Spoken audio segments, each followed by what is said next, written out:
David, thank you. Today, history was made in the fight against America's drug overdose epidemic. And the FDA approved the opioid overdose drug Narcan for over-the-counter use. Samantha Cavalli has more on the FDA's decision and the impact it could have on reducing the stigma surrounding it. It's given as a nasal spray and can reverse the effects of a person experiencing an overdose on opioids. On Wednesday, the FDA approved the sale of Narcan without a prescription. By late summer, the overdose antidote will be available over the counter and can be sold at convenience and grocery stores.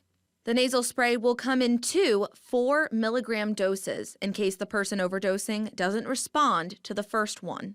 Tina Baton, clinical supervisor at the Jackie Nitschke Center, said prior to the FDA's approval, you needed special training to give Narcan.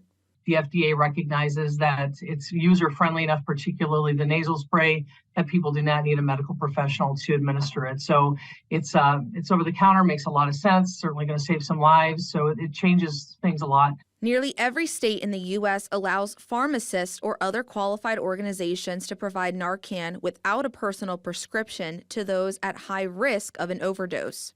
But making it available over the counter will make access even easier. Baton says this decision could reduce the stigma surrounding addiction. I think one of the things that it does is it really creates both awareness, and it essentially speaks to valuing the lives of people who have addiction issues. And really, until you really understand the disease of addiction and the impact on the brain related to addiction, it's really hard to have compassion for it.